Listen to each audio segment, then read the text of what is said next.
Hello, my name is Greg Madison, and this is The Living Process. And on this episode, I'm in conversation with Christian Dillo. Christian is a fascinating Zen teacher, although you'll hear in our conversation that he doesn't readily label himself as a teacher, although he is the resident teacher at Boulder Zen Center. Um, but there's a real kind of aliveness, I think, in this conversation where we talk a little bit about his practice, how he came across focusing, and how he recognized himself in Gendlin's description of the focusing process, how he already knew enough to kind of pause and find the right word when he was trying to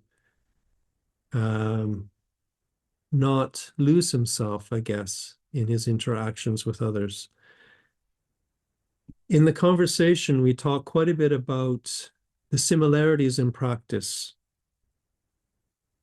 the Zen practice that he describes and the focusing practice that he knows and that I also describe, and also some of the differences and how it could be useful for both his community and the focusing community to have a little bit more of what the other community emphasizes. I don't think I want to say too much more than that, but it was a very, for me, very engaging conversation. And at the end, we do express a desire to keep in contact, and I would really welcome that. So I hope you enjoy this conversation with Christian Dillo and The Living Process.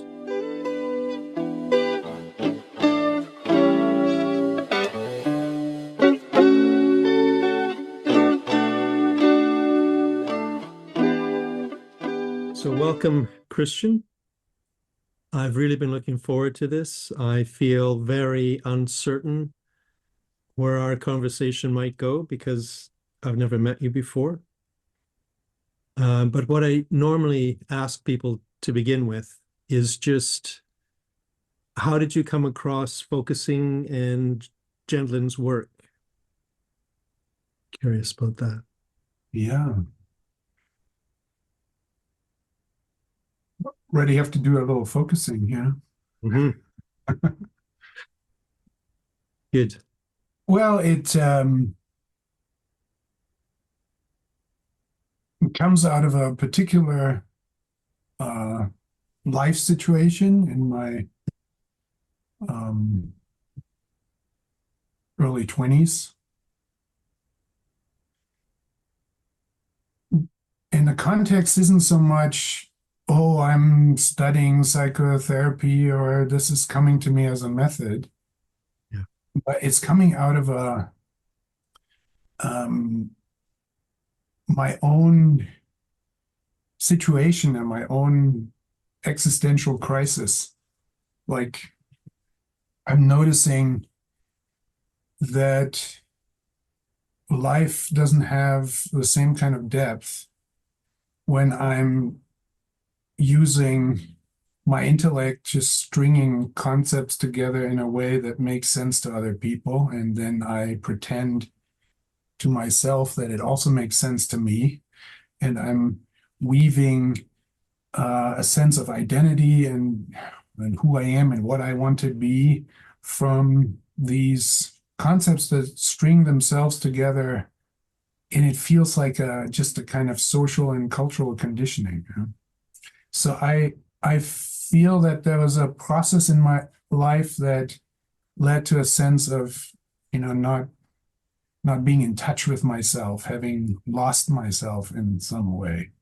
And then it's also true that that was never the case, because the search for, a different kind of being in touch with myself, a different kind of meaning making, is already a sense that that touch isn't fully lost and something. So, and this goes back into my teenage years. And then when I started to become explicit, I made the decision to explicitly study language and in relationship to the body. then Gendlin just kind of like popped up. And then I was delighted to find an articulation and a set of concepts that were already describing something that I was dealing with, and to a large extent already experiencing, but not being able to articulate on my own. So then there's a lot of excitement for me. It's like, well, here, this is exactly what I'm feeling and thinking about. So let me just say some of that back to you. I think it's very common that many of us who have come into the focusing world in some way, to some extent, start from something in our own lived experience. I think even people like myself who maybe take a therapeutic training and find it there as well, we only pick it up and continue with it because it resonates with something that we know from our lives. So I think that's really common. I think it's interesting as well that it grabs those people for whom it touches something that was missing. And it sounds like, again, another experience that I can certainly relate to, that conceptualizing can leave underneath it a kind of an emptiness. Other people may be convinced by what you're saying, but inside of yourself, it's somehow not touching home or something. And when you came across Gendlin's work, there was something in the way that he was putting experience into words that it didn't leave the body behind. Yeah. Yeah, I mean, I've discovered on my own how to not leave the body behind, and finding Gendlin's work was actually confirming that my method was correct.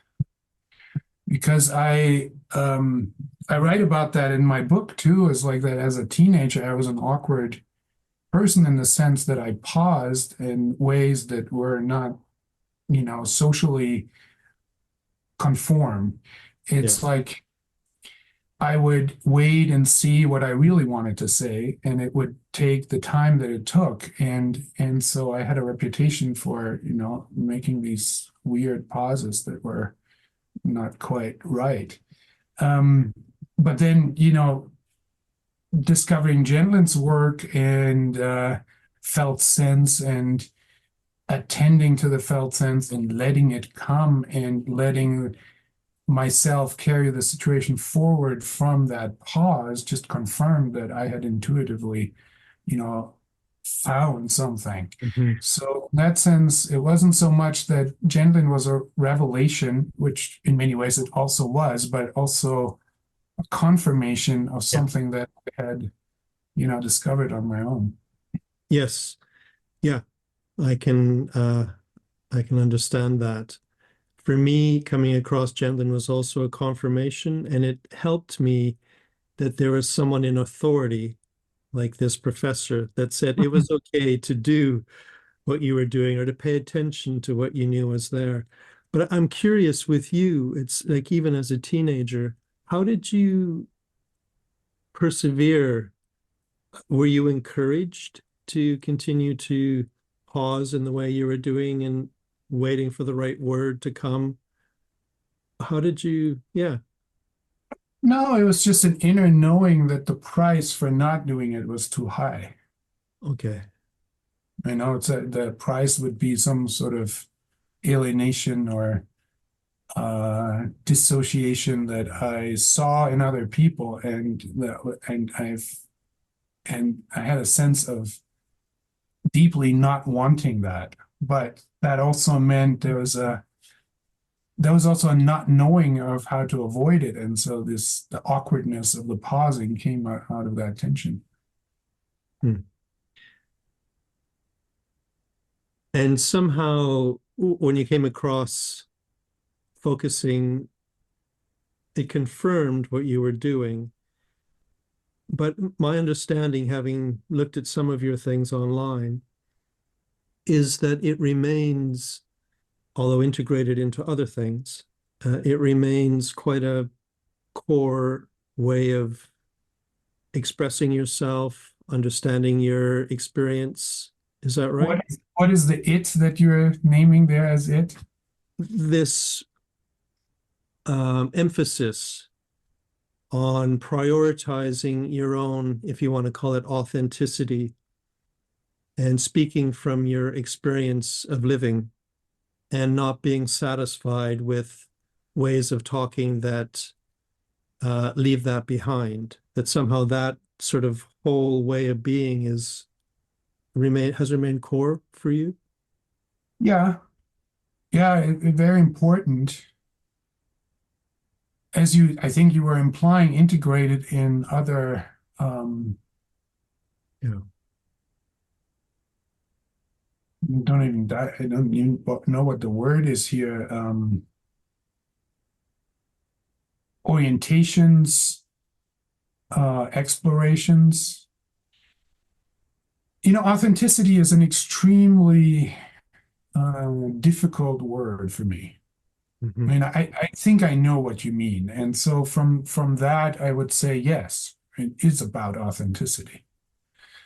And then I think the ways authenticity as a word is used in our current contemporary culture is also problematic and kind of flat, even. It's like this kind of authenticity that I think we both mean here isn't about what feels good to me, right now. And as if this was about satisfying some shallow desire of this or that sort.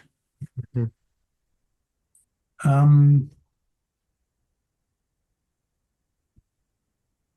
This kind of authenticity, if we want to start using the word differently and in a wider sense, always implies others. It implies, if I think this more with Gendlin's vocabulary, it always implies the whole situation. It's in that sense, it is actually not about self. It's about something that transcends self and other, and it is the situation as a whole. And then if authenticity means how does the situation want to use me to be carried forward in the right way, then I think we're talking about an authenticity that is different from what, most people understand right away when it's like, I want to live an authentic life. But anyway, it has these layers. And I find that I'm digging deeper there, deeper and deeper, deeper than I did when I was 16 or. I'm curious about that. I agree. Authenticity can be used in very many different ways, and probably increasingly in this day and age in quite a superficial way, and even be an argument for being self-centered or something. But I'm curious, when you talk about authenticity as implying the whole situation and not just what I might want in the situation as though I exist separate from it, but what the situation might require of me, that authenticity then becomes some kind of a process. And maybe it's even a question, does that process originate in the self, whatever we mean by that, or does it originate someplace else? Yeah, it neither originates in the self nor somewhere else. It's just like to force the question into that contradiction is, I think, wrong. Or it's misleading because it implies that I have to make a decision between one or the other. It is, that's because I'm a Buddhist practitioner. That is the whole notion of non-self, is like, it's not like that there's no self, but it's just like that we get trapped in this contradiction between self and other, or self and the world, or self and the situation, as if there was an original division between the two. But to give a really silly example, is like if you fly in an airplane with a pilot and the pilot decides to be authentic and share, and I mean this now in this like superficial way, share everything he or she feels and, what he or she might want or not want to do while sitting in the cockpit, the passengers would be quite uncomfortable. It's like, why are you telling us this? This is, just do your job. And so their authenticity can come into a contradistinction with professionalism, right? It's like, for example, teachers, if you're in a classroom, you want to be authentic with your students. Well, do the students really need your authenticity of like what you're feeling, what your emotions are, what your personal life is, and so forth, if authenticity means also that? Well, you have a job to do. It's like, let the situation tell you what is appropriate in this, what is an appropriate action or response in this situation. So sometimes what we call the self has to be set aside in order to meet the situation appropriately. So, but you can never leave yourself out of the situation. So implicitly, everything that's going on for you will also influence what you're capable of at this time, or what, feels right to do. So it's a tricky territory to puzzle out conceptually, but I don't think that in the actual living process it's complicated. It can be quite obvious, what you need to engage or not engage at any given time. Those are interesting examples.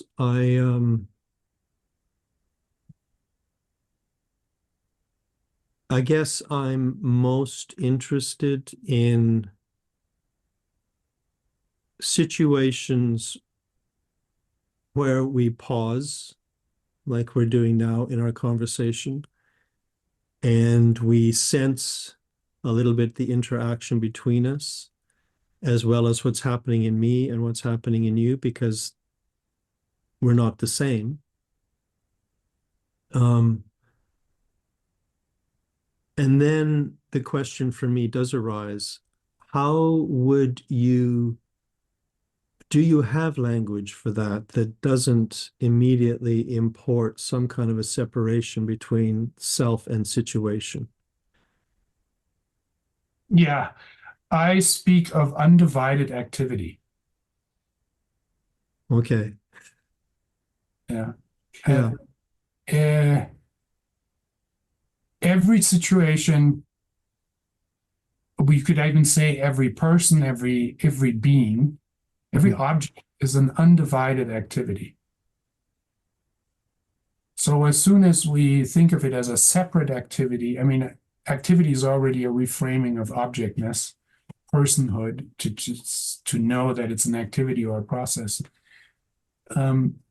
And it's undivided from all other activities and processes that we could delineate and separate out.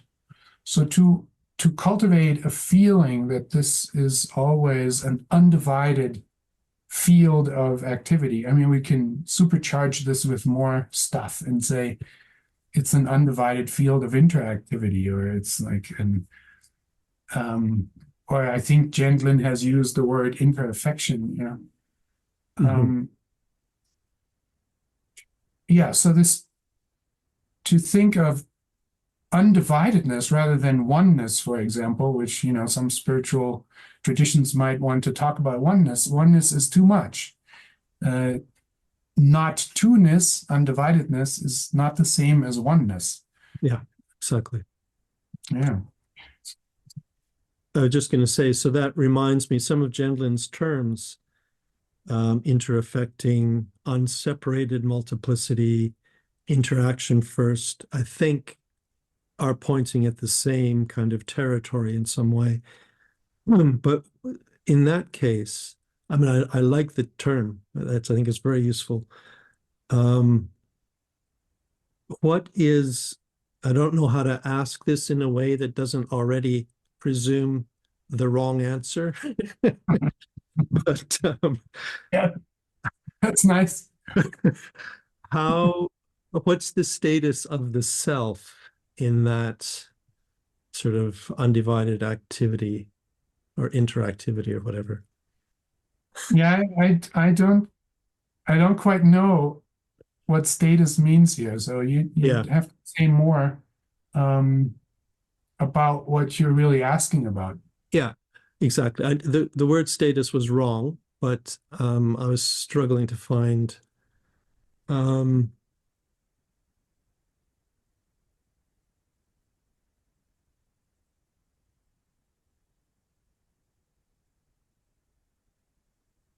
I don't exactly know how to ask the question, but it's something as simple as, even in the way you say it, it's not about oneness. There Hmm. are, you and I are individuals, whatever that means. And I guess that's the question. And we're not separate individuals, even through this medium. There's an interaction between us. There's some kind of an energetic connection and responsiveness, even if we're not in the same room. Somehow that happens. But what is it that keeps us from being a oneness? Like, what is this, the self of you and I? How do you Yeah, well, understand that? Yeah. my habit is to avoid metaphysical questions. I mean, I don't pretend that I really know about ontology, let's say. Okay. I just don't deal in ontology as much as possible. It's like so, I feel my approach is, very pragmatic. It's like about what is a good, beneficial uh, next step that is possible in any process and meaningful and and beneficial in that territory. Um, so maybe maybe we can look at very simple situations like if we were one, does that mean I could ask you to pay my bills? I mean, literally my financial bills and also my, you know, moral bills, maybe. Like, could you do that for me? And then we find out, no, this is just not the case. It's like you are not paying my bills and I'm not paying your bills. Mhm. So we have there's some separateness that we need to acknowledge um, and live. I mean, this also has, you also not going to the toilet for me, and you're not eating for me, and so that's also a separateness. So, like, I look at the self as a fundamental situation in which I need to take care of certain things and have responsibility for aspects of my existential situation that cannot be done by someone else. You're also not going to die for me, or like if we want to be existential, or so there is some kind of individuality there from which a lot follows, and it's like it's almost impossible to spell out everything that follows from it, but I think we can honestly feel Yeah. it's necessary for each individual to take care of themselves. Yes. And for me, an example of that is even in a conversation.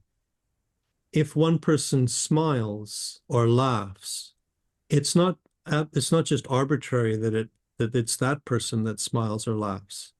Mhm. It's not like it could as easily have been the other person. and it's just by chance it's that person. It's that person for a particular reason. It comes out of their whole unique ongoingness in some way, whatever that is, their life elaboration, their life up until that moment, and what carries them forward into the next moment in some way. But in terms of practice, I'm wondering, well, first of all, did you ever, coming across Gendlin, did you ever have an interest in, or maybe you did get involved in the focusing world in any way, in communities or workshops, or meet up with other focusing people? No, I didn't. And there's an element of regret in me. Okay. And then also, I mean, maybe almost like I could wonder about why not. And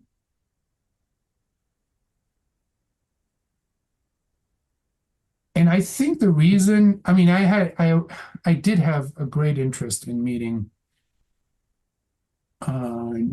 Gene, but it's sort of my life didn't come together that way because I practiced monastically, and if you want, we can talk about what that meant, but it's a long period, and not that I was locked away, but it's just like there was a different orientation in my life. But I would say underneath it is actually a certain kind of reluctance and resistance to focusing as a method. Like I never felt a strong need to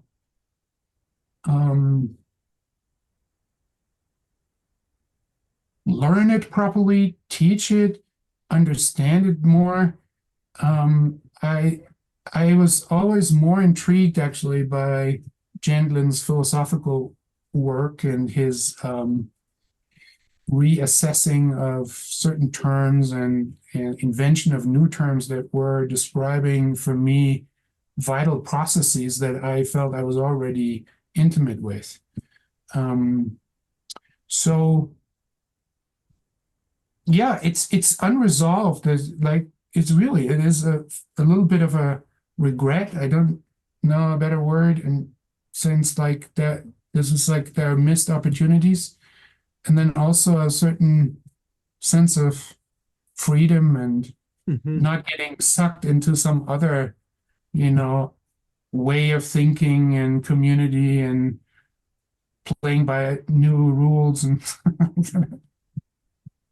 So I'm curious, where did your practice take you?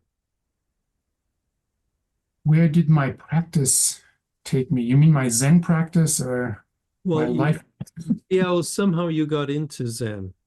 Yeah. And I'm just curious the direction you took, sort of how that was right for you. Yeah.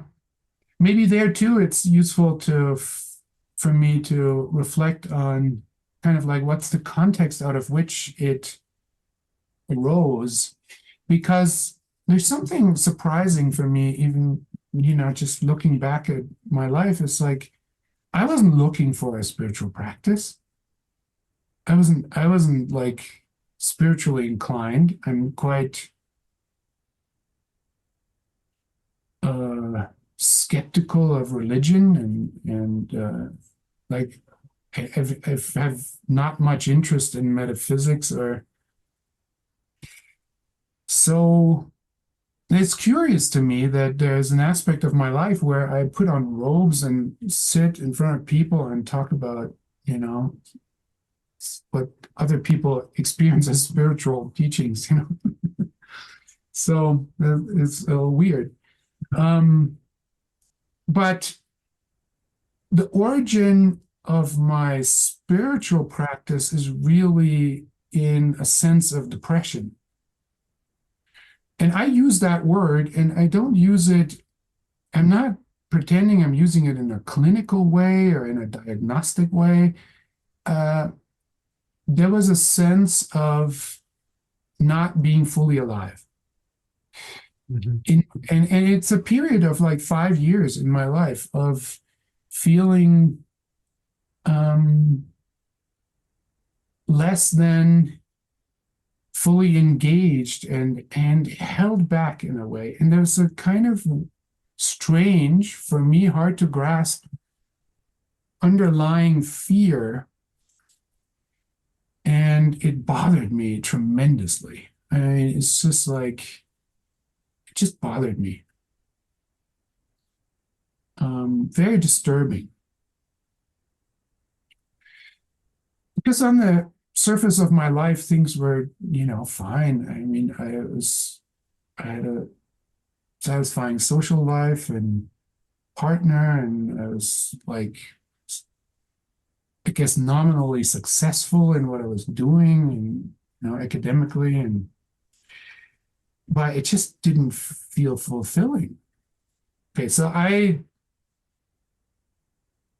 felt like I had to pause with this, and my way of pausing was to leave Germany and go to San Francisco for a year.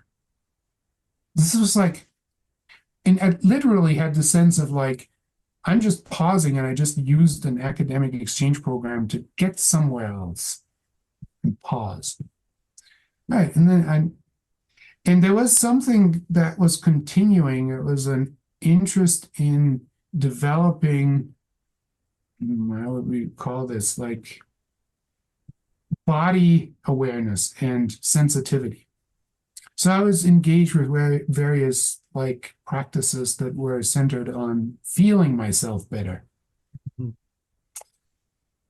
And I was living with someone like in a shared housing situation, and she said, well, I'm going to this place sometimes, you want to come, and like they have a talk, and because I just didn't have anything better to do, so I said, okay, I'll come. And it was a Zendo, and I entered, and I got some minimal instruction. Like if I gave this instruction today, I have developed a different language. It was like, invite your spine into uprightness, sit with an open heart, and bring attention to the sensations of breathing. They didn't say that, but that's what I would say today. And I did that, and something happened. I mean, I felt like something fell off, and I felt what I'm now calling unapologetically alive. Just like this. So it made a big impression on me. And then there was also an affinity to this Zen aesthetic, just like feeling at home in this aesthetic. It was a very aesthetic decision. It's like, well, this is like a no frills approach to life, nothing extra. That was just suiting my personality. And I understand that that's not like for everyone, but it was, it was a good, aesthetic. I mean, aesthetics carry a lot. Yeah. Like they carry a lot of postural,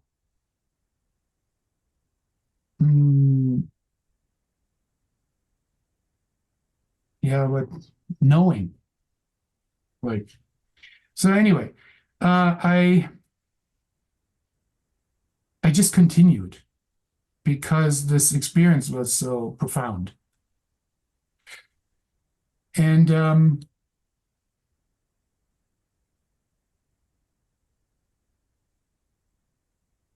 it cured my depression, which was like, wow, that's nice.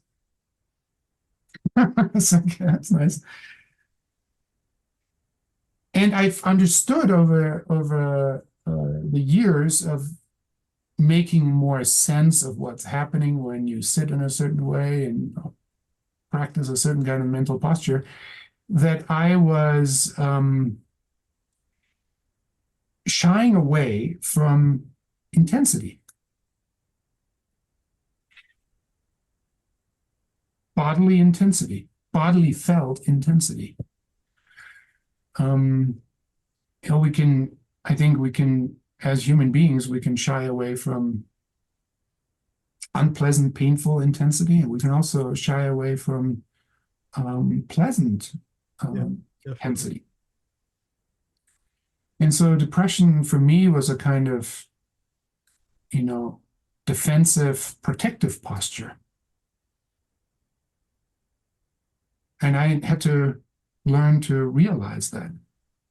And little by little, notice the many layers of resistance to intensity that had, I don't know, it's hard to say where stuff comes from, build up, or, you born with this stuff, or is there some intergenerational thing going on? I don't know.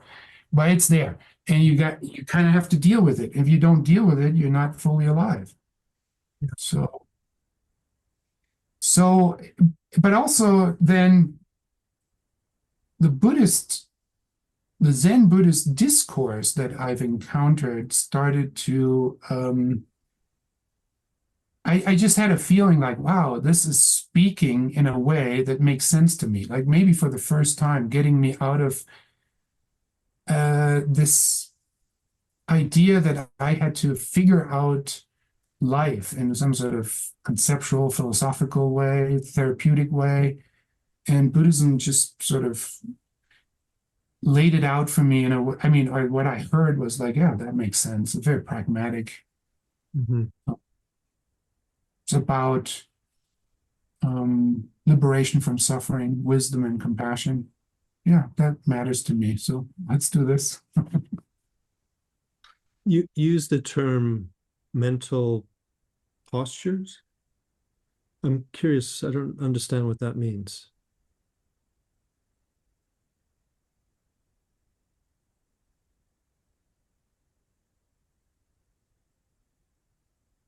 Yeah, maybe another word you could use there is view or frame, like a mental frame or a view that you hold that structures a lot. Behavior, thoughts, approaches to life. So I like the word posture here because, like a physical posture that implies a lot, there are mental postures that imply a lot, and that, for example, I mean, I use the term maybe in a too generous way. It's not actually that clearly defined because I think it sort of touches into something that people do understand intuitively. But we could say it makes a difference whether you come from a posture of gratitude or a posture of complaint. That would be an example, right? It's like, so is it useful to switch from a posture of complaint to a posture of gratitude? Yeah, for many people, that's really, it will be an important change. I look at teachings as antidotes. So if you are not mired in a dysfunctional posture of complaint, then there's nothing wrong with complaining now and then, But if you've made it your posture, it's very limiting. Mm-hmm. If you make then gratitude your posture and you try to be grateful for everything, in an exaggerated way, then maybe the teaching would be, why don't you start complaining a little bit? Mm-hmm. Yeah, but yeah, like that. Postures are also something that a place you usually come from. Mm-hmm. I was curious because of the term posture, and I wasn't sure if it was more like that kind of psychological stance or if it was more concretely a posture in the body. Well, it alludes to that because my basic view is that body and mind are not separate, they're undivided. We can experience them separately, but fundamentally they're undivided. So to speak about a mental posture is already mixing body and mind, which I think is a welcome, complication or provocation, depending on where people are with this kind of inquiry of like, well, what about body and mind? They separate, related, Mm-hmm. not one, not two. So in your own trajectory, you kind of stumbled across Zen practice.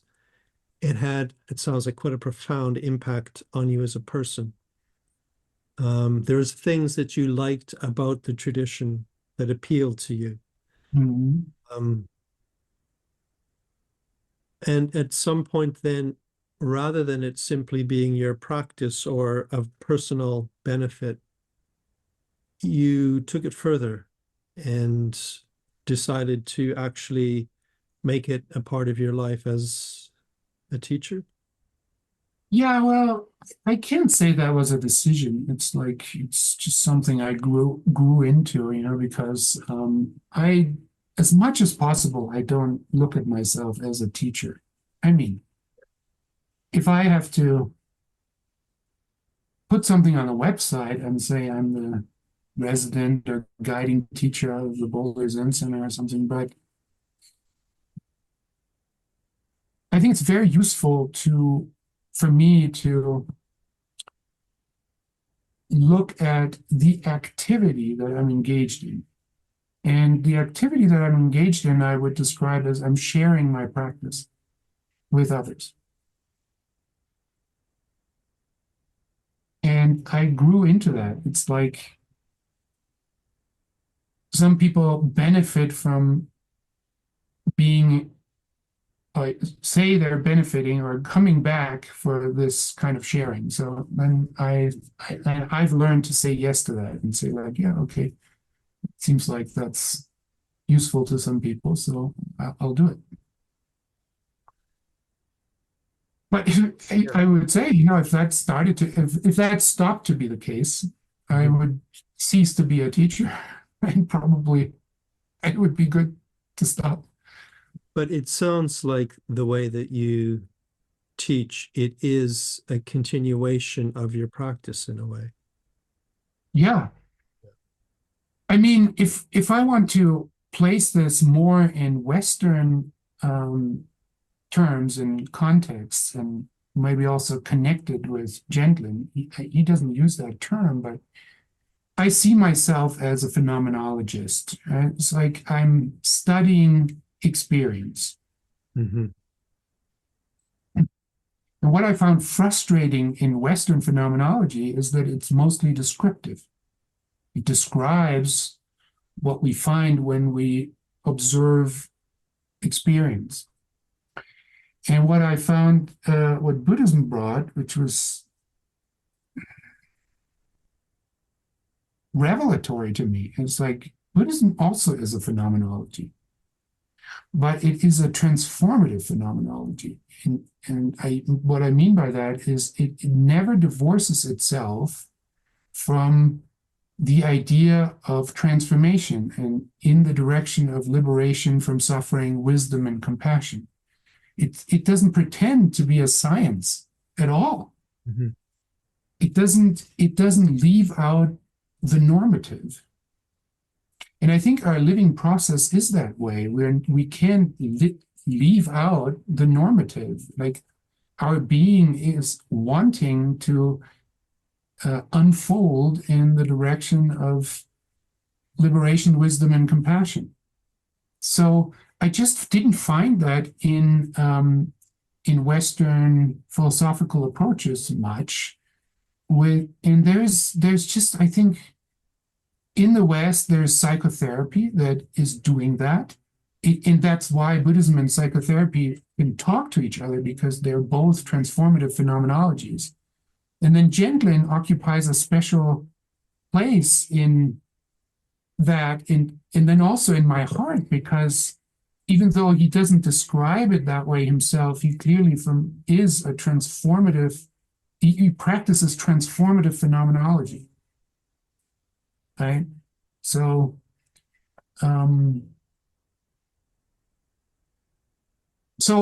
some sense, I could have just as well ended up in the focusing world, as you called it, not in Zen Buddhism. And sometimes I fantasize that, God, maybe I could just strip myself of the, aspects of Zen that I also find kind of cumbersome and weird and like, but then I'm very pragmatic. It's like it allows for something that is not present. It's like when I watch Gendlin videos, let's say, right? And his like stubborn insistence that he's not talking about the ultimate or spiritual practice, or that he wants intentionally a secular context in which people don't feel alienated. So it just appears like he's there as this secular person. Right? It appeals to me. I like it. But it also leaves something out. There's a context, and when you frame something as explicitly spiritual, you take all the vestiges of it, I don't take all of them, but, some. Something else is possible. A sacredness can appear like it did for me, when I first entered this Zendo and had this experience, and then I had other experiences along the way that I don't think are invited in the same way in other contexts. So from that point of view, I'm respecting what I've done all these years, decades even. And I have a hard time just, throwing it overboard and say like, oh God, this is just like hocus pocus or something, because it's not. Yeah. There is an element of embodiment and what I think is even more important, of mutual embodiment in ritual that is absent from like how I imagine a focusing conference. Yeah, definitely. Well, there are some rituals, but you participate or don't and resist at the same time. Yeah, okay. But I think well, I want to respond to some of the things you've been saying. One is, I think focusing can also be taught in that way as a continuation of practice, rather than leaping from the practice into something else called teaching. Yeah. So I think there's that commonality potentially. I also would see focusing as a kind of, the term that I would use as process phenomenology. And by that, it has this transformative or therapeutic effect, even if that's not the intention. If the intention is simply to describe experience in response to being described, if you're in touch with the experience, is it has this tendency to move forward and to try to transform or do something therapeutic to the person that's engaged in it, I would say. That would be my way of saying it. Yeah, I'm not sure if I fully agree, because there's this one, in the focusing process, there's this crucial moment. And maybe there's more vocabulary than I've learned, but what I've understood as what the felt shift is, right?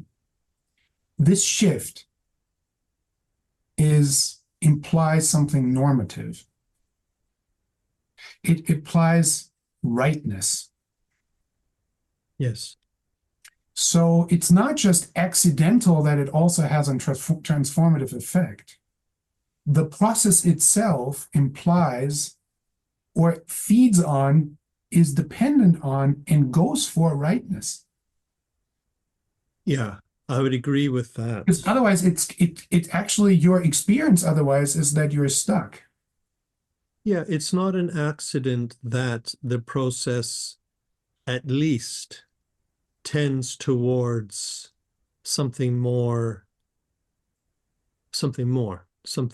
that has this right feeling to it, this more life, this expansiveness, or something like that. That's not an accident. That's, for some reason, that's what life does. But Yeah. it is,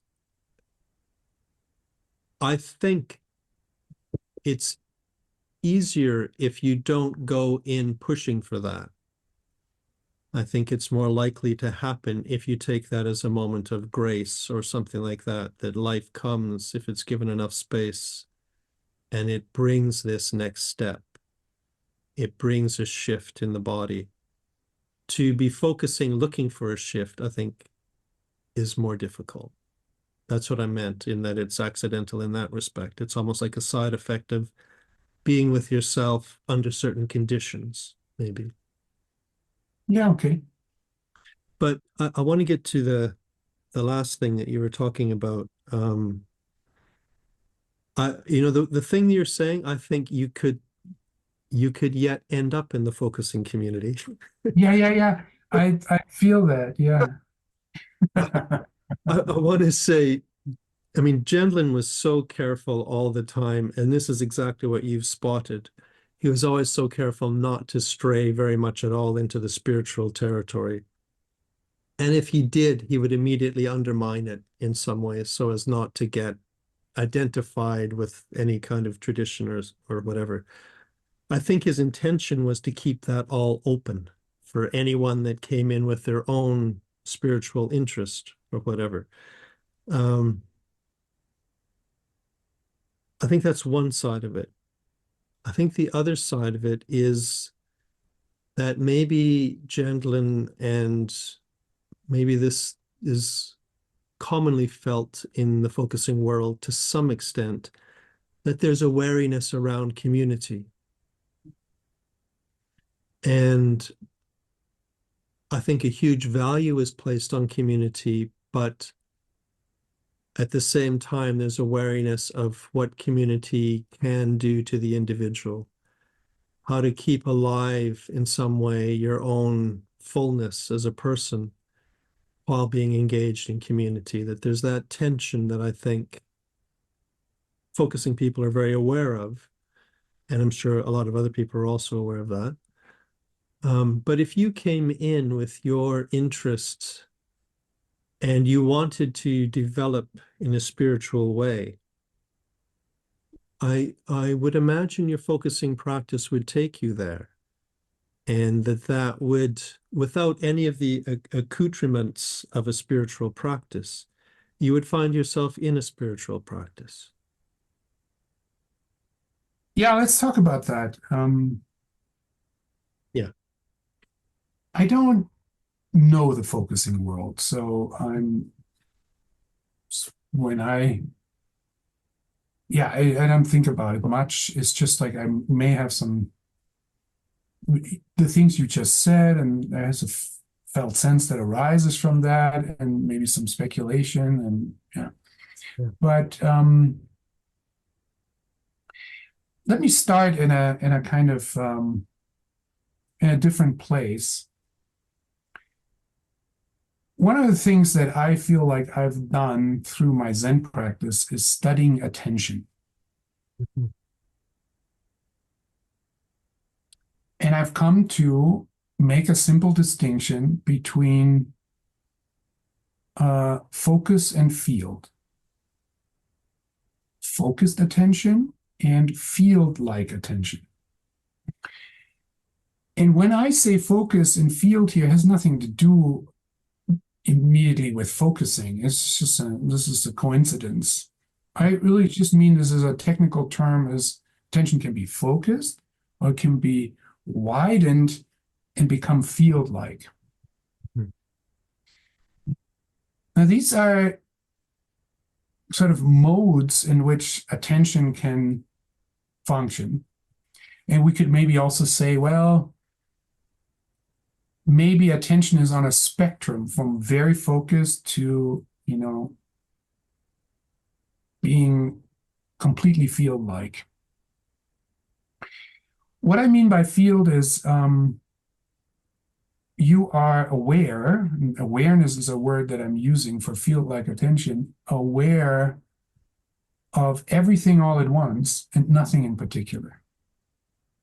Whereas when your attention is focused, you are aware of something particular and you are almost discarding other aspects of the field.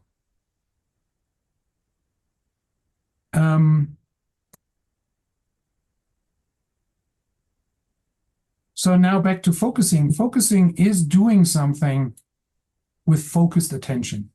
So the name is somewhat appropriate because I'm noticing a felt sense and I'm deciding and make a certain effort. And sometimes it takes quite an effort, in my experience, to stay with that particular felt sense, that particular intricacy, that particular situation that is present for me in this felt sense. Okay. In order to do that, now it's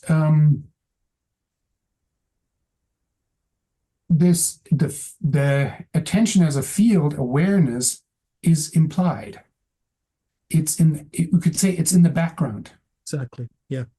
Now, the reason I think a therapist can be so helpful in a focusing process is because a therapist can hold the field for me if I'm not quite able to do it. And the therapist holds an open space, the field, and can also help me to regain focus. It's like, oh, my mind strays and I get, well, what about, coming back to that feeling that you called such and such?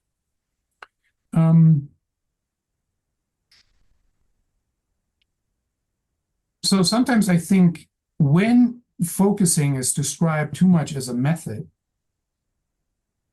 whatever too much means here, we can explore that. Too much as a method, it emphasizes focused attention and doesn't really notice the field, the space, the nothing in particular awareness in which all of this happens. Mm-hmm. Okay. And then something more happens if you employ, and you said something to that extent, if you want a felt shift. If you employ the focusing process to solve a problem of whatever kind,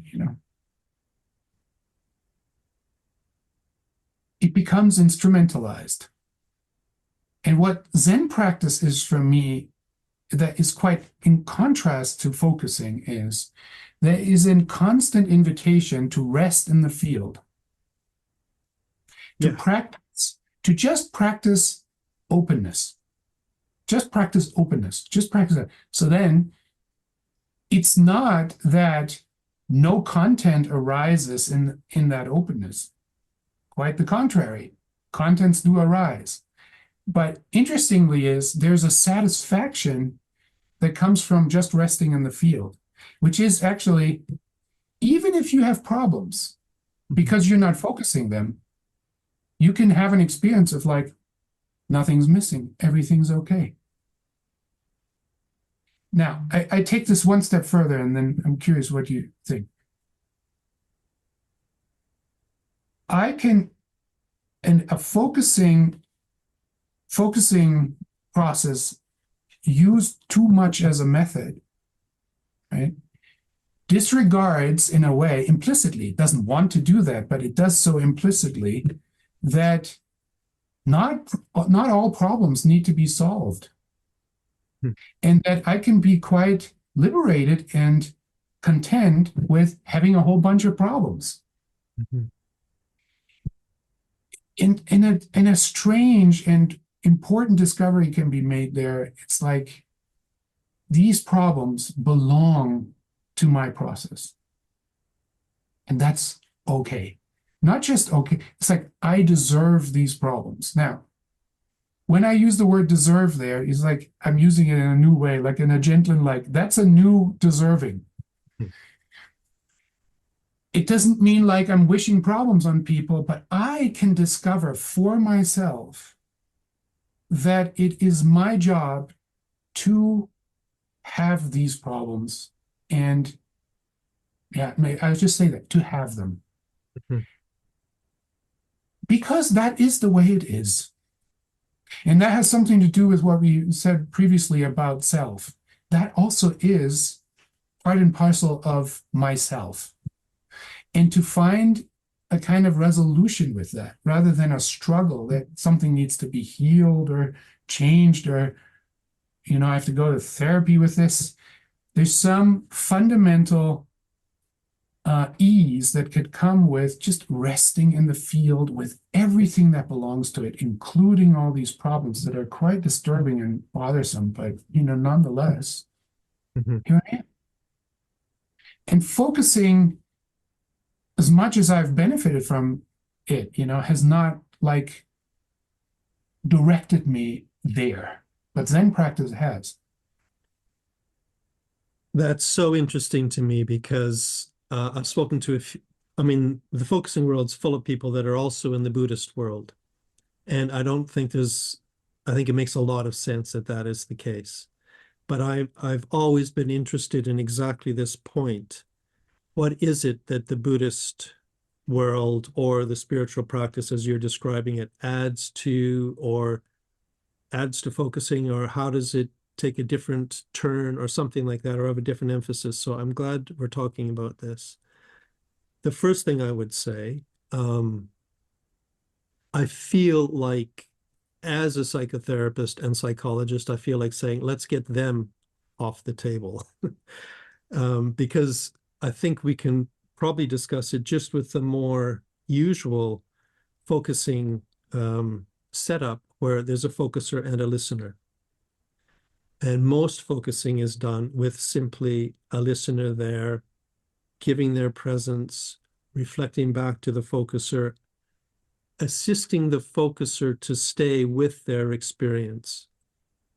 And that tends to be a very helpful setup, because just the presence of a person, even if they say nothing, already makes the experience more alive. As we spoke about earlier, because there isn't a separation, there's already something happening there. But when you were making the distinction between focused awareness and the field, I wanted to say in focusing, we have both. And I think you would agree with that if I say a little bit more, but it's a little bit different, I think, than where you took it. In order to focus, you have the felt sense, like right now I can feel something in my chest. I could bring my focus to that and have the more focused attention you're talking about, where I really let myself feel that. And the felt sense, in response to my attention, it becomes a little bit more present, and I could stay with it and see where it takes me. It's also true that in focusing, we would often say to ourselves or to another person focusing, see if it's okay just to give that some space, and to really feel more of the field around the felt sense, and to have both at once. That the space or the field, as you're saying, is an important stance or experiential perspective or a wider sense of being or something from which to pay attention to something more specific that then temporarily becomes an object in your awareness that you can watch it. One thing I would say is that I wouldn't say as a focuser I'm out to solve problems, or as a psychotherapist. I would say I'm investing myself in the other's discovery, that to simply be with their sense of something, if you can be with it in this spacious way that I think we're both sort of describing, the felt sense of its own accord begins to do something. And from that bodily processing, insights, images, words tend to arise from the experiencing. They don't always, but there's a tendency for that to happen. So rather than trying to solve problems, we simply keep company with what is there as a problem, and it solves itself if you have enough of the field there. For me, that's an important distinction.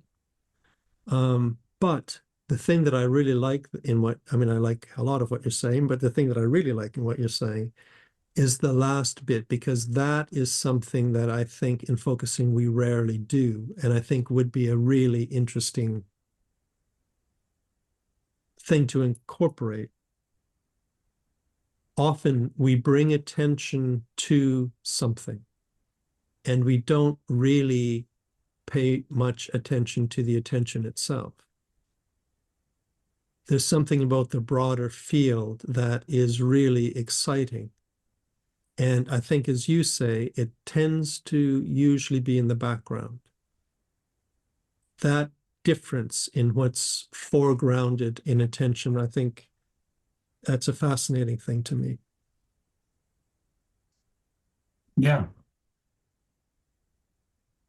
Yeah, and then where it becomes a spiritual dimension is, in Gendlin, I find, he can say something that sounds like phenomenological descriptiveness, right?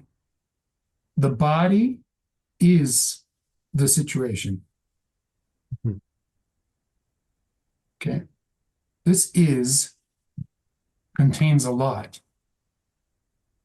It contains the noticing of undividedness. Mm-hmm.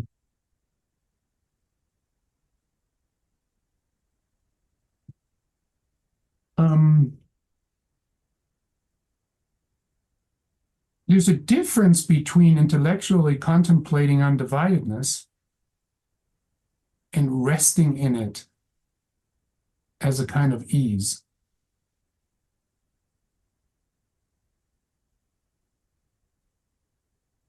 It's like struggle ends. There's no struggle.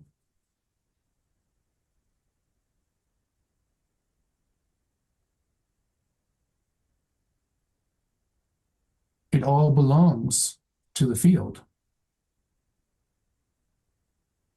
And it's also there where, the edges of the self sort of fray, and you'd still have this sense that, it's me who has to take care of things, I have to eat and I have to pay my bills, or it seems that way.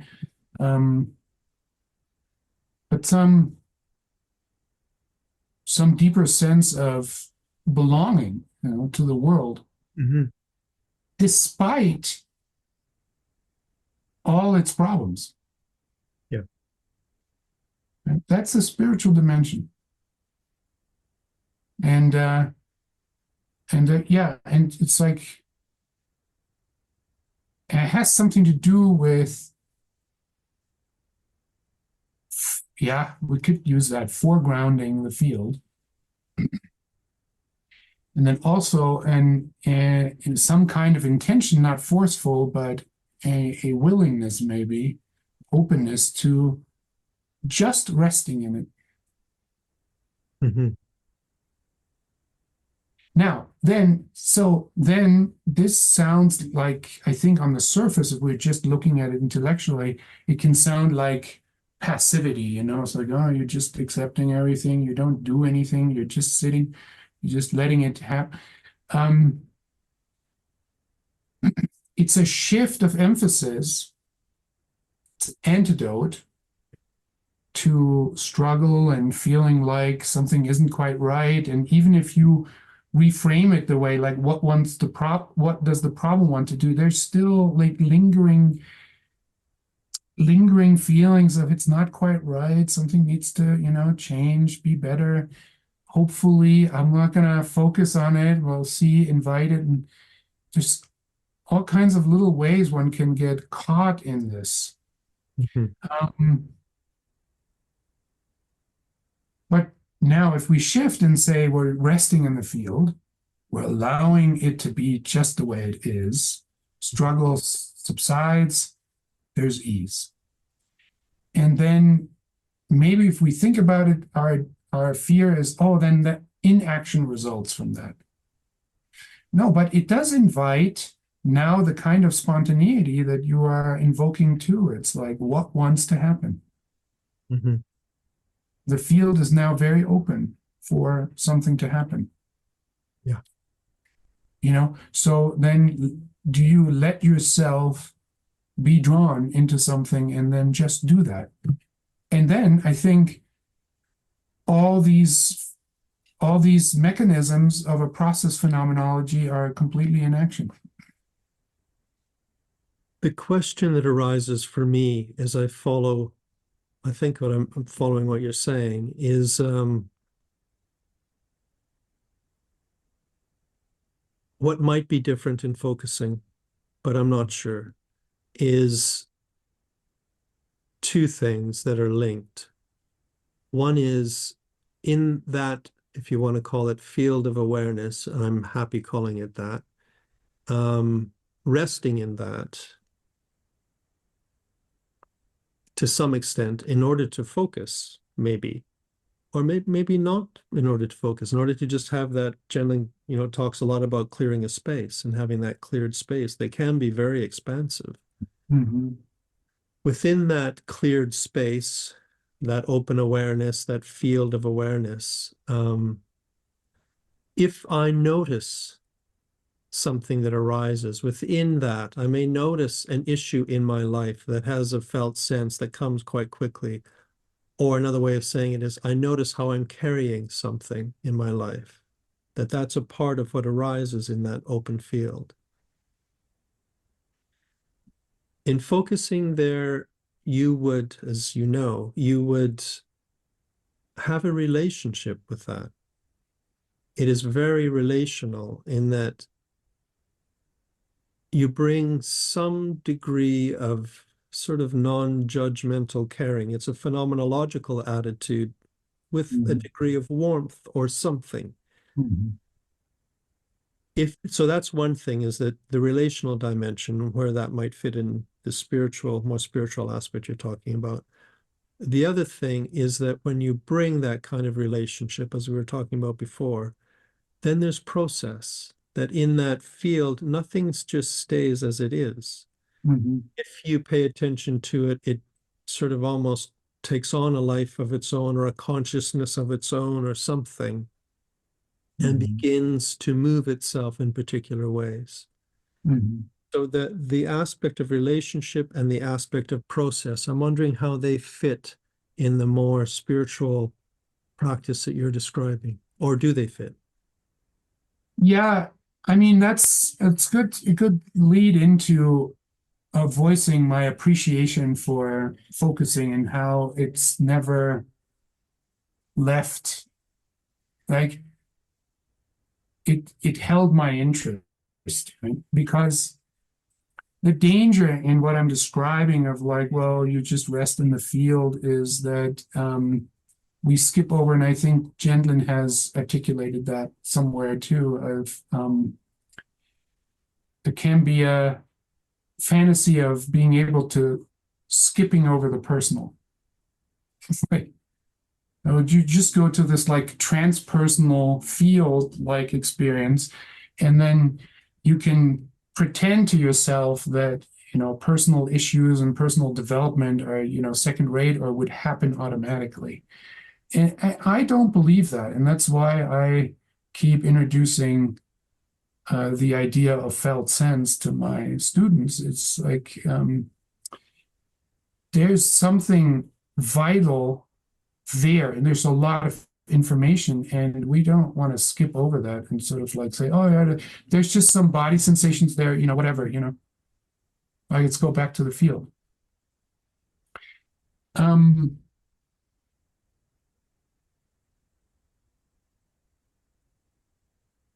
So Could I say something? I think it's, yeah, go ahead. I want to just pick up the other side of that. I appreciate that you're not wanting students to skip over things that actually need to process themselves, or however you want to say that. I want to say the opposite in the focusing world, that the thing that I'm concerned about that can at times happen in the focusing world is that the focused attention is actually too narrow. Yeah, yeah. And it happens within not the field awareness you're talking about, but it happens within the person's pre-existing biases and understandings, and all of those things give the felt sense a very narrow space within which to change only in accordance with how it's allowed to change, almost, if you could say it that way.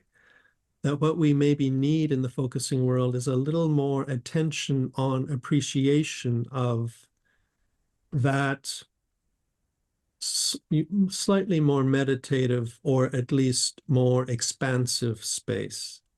Spending a bit more time making sure that that is there before developing a relationship with whatever else is there.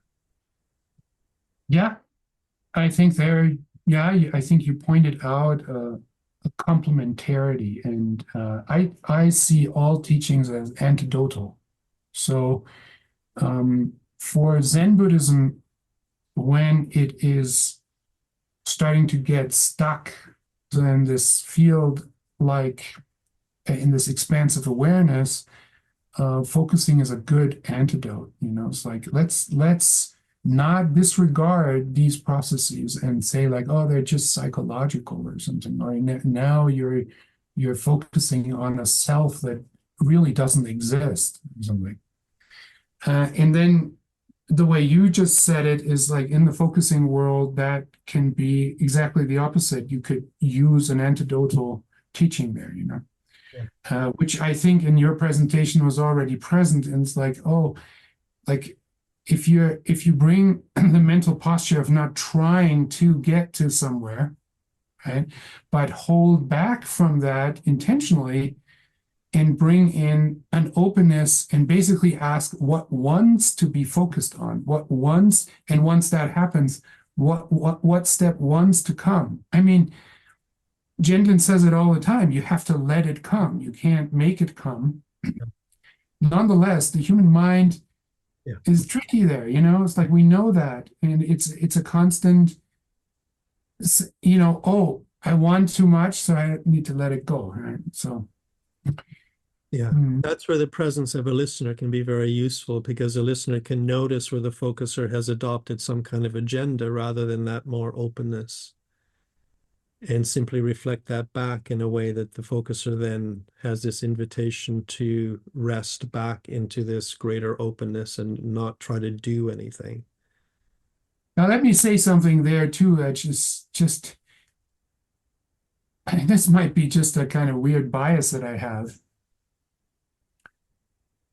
As much as I appreciate, how much teachers and fellow practitioners have helped me in my process, I still hold some sort of ideal that my practice is not divorced from my daily life.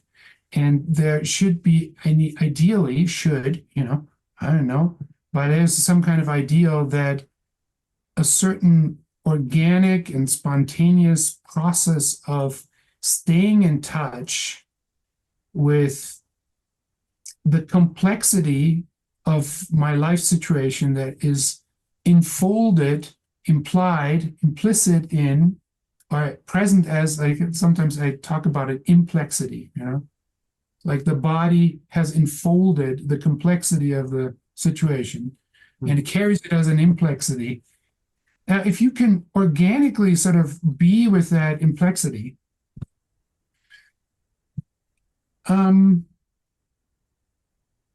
your action and speaking and unfolds, and it would be nice, right, if that wasn't dependent on someone listening to you, processing. Yeah. So there's a need, I'm just recognizing a need in me to be able to hold the field myself. Yeah, I totally agree. But how is this like in a learning process, while you could sort of use someone else to hold the field for you for a while, what is the practice that empowers you and teaches you and gets you familiar with holding the field for yourself in a reliable way?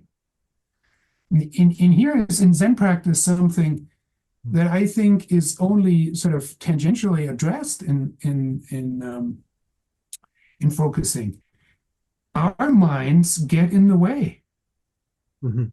There's a lot of discursive thinking going on that actually rattles along in these already charted, pathways of like what we expect from life, and our mind tries to like rehashes this all the time. So Zen practice specifically is watch your thoughts come and go. They come and you learn over, for most people, over many years to not identify with your thoughts. And this is a specific practice that when I started focusing as a self-taught person, it's like, oh, this clearing the space is not, that's a pretty advanced practice already, just to like find enough silence in your mind to notice the various things that are going on and recognizing what has most prevalence or importance. And, if your mind is so busy that you're just like, have so much thought traffic, Mhm. that already is hard, right? So I have benefited just from a dedicated practice of noticing thoughts, taking attention, bringing it back to the body, until it can stay in the body effortlessly. I'm aware of time. I promised it was going to be an hour and we've gone over time.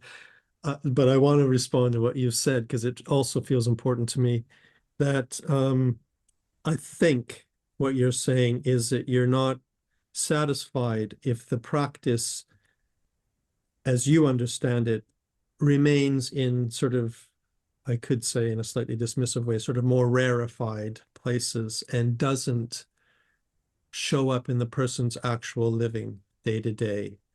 I would feel the same about focusing, that if it's only restricted to focusing sessions, that's not really enough from my point of view.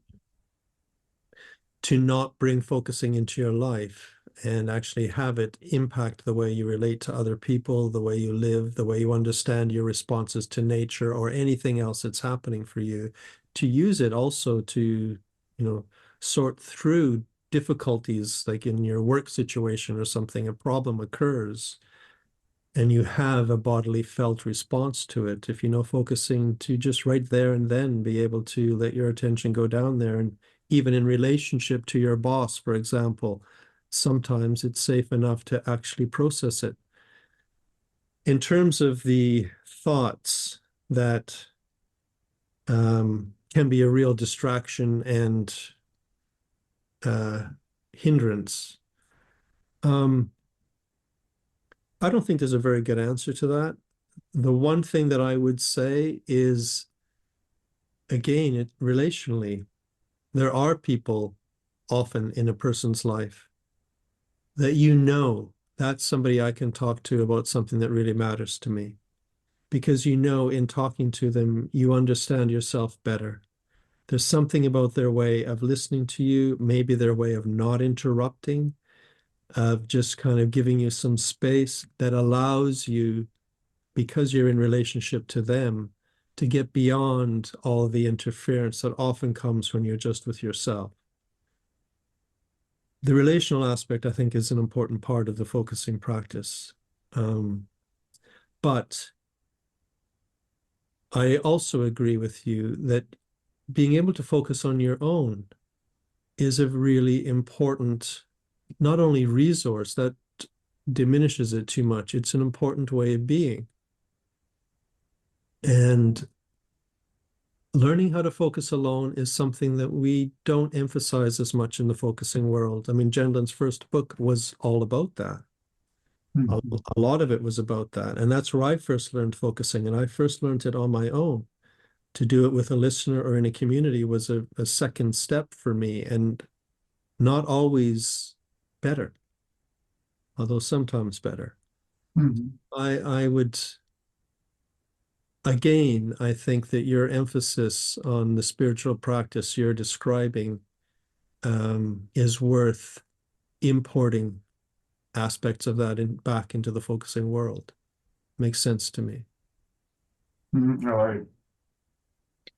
But maybe it's not importing back. Maybe it's carrying forward.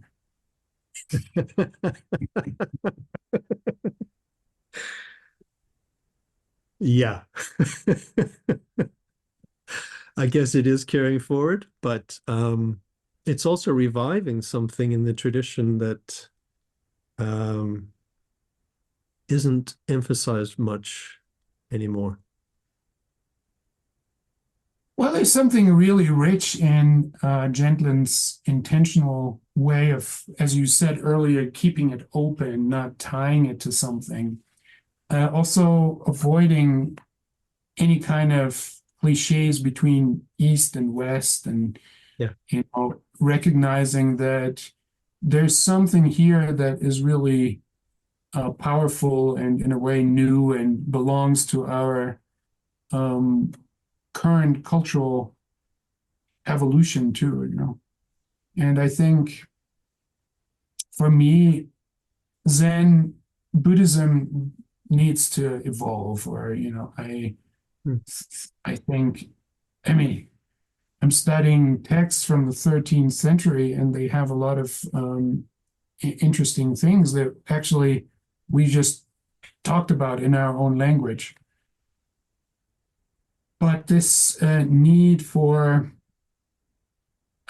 being in touch with ourselves, if we want to circle back, like an authenticity in this wider sense, is not something that I'm finding, say, in my lineage, Dogen talking about. It's like it's not of no concern to him, seemingly. I mean, he's not bringing it up, but he talks about undivided activity. He says how we are, not separate from anything that surrounds us, the entire cosmos. So how to bring those two concerns and needs together, again, a more existential dimension of, this, how you're existentially situated in the world, and then also a dimension of personal processing that is also undivided from that existential situatedness. In actual fact, in my view, it is expressed that way. Like we're expressing this wholeness through our personal activity, right? So it's really it. In that sense, whatever we have here now, we're just talking about, because it's our practices, focusing and Zen Buddhism. It's like how to, in a very open way, notice what is at play phenomenologically without getting stuck in a particular language. And like I think we've done a good job, right? It's like we are in the same territory. We can use language in new ways and try to sort this out for ourselves and for our time. Yeah. Yeah. No, I think that's really beautifully said. Thank you very much. I have really appreciated this, and I hope that there's some way that we can maintain some connection and maybe between our communities as well. Yeah, I would like that. Let's explore it. And yeah, I do respond to invitations. So. Okay. And just, you and I can stay in touch. I would enjoy that. Yeah, thank you. Yeah, I would enjoy that too. Thank you very much. I really, really Yeah, appreciate this conversation. yeah. Great conversation. I appreciate it too. Okay. Thank you very much. See Yeah. you. Bye for now. Bye.